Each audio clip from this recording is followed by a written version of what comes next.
যে কলেজীয়া জীৱনত বিশ্ববিদ্যালয় জীৱনত চাৰি চকুৰ মিলন হয়, কাৰোবাক ভাল লাগে, আটাইতকৈ কোনোদিন কথা নপতা মেধাৱী ল'ৰাটো বা ছোৱালীজনীৰো কাৰোবাক কোনোবা এটা মুহূৰ্তত ভাল লাগে, হয়তো নক'ব পাৰে।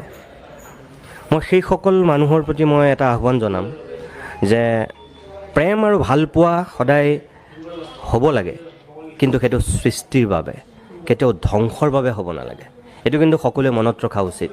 যদি সেই প্ৰেম আৰু ভালপোৱাত সদায় সৃষ্টি থাকে, সেয়া সদায় স্বাগতম। যদি তাত ধ্বংসৰ বীজহে সোমাই থাকে, সেয়া কিন্তু বৰ্জন কৰাটো আৰম্ভণিতেই সকলোৱে কৰ্তব্য। সেইটো মনত ৰখাটো দৰকাৰ। নতুন চামে সেইকাৰণে সৃষ্টিৰ সন্ধানত প্ৰেম কৰক, তাত আপত্তি নাই।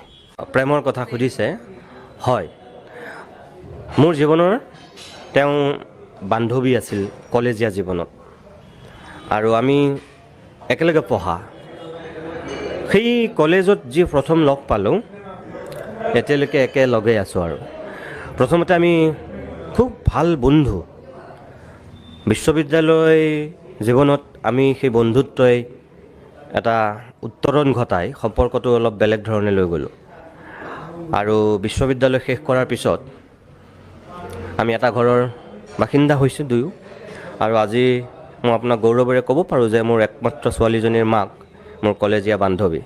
অৰ্থাৎ আমি এফালে ভাল বন্ধু, আৰু আনফালে আমি প্ৰেমিক প্ৰেমিকা, আৰু আনফালে আমি ইজনে সিজনৰ ফ্ৰেণ্ড, ফিলচফাৰ, গাইড, আমি সকলোখিনি।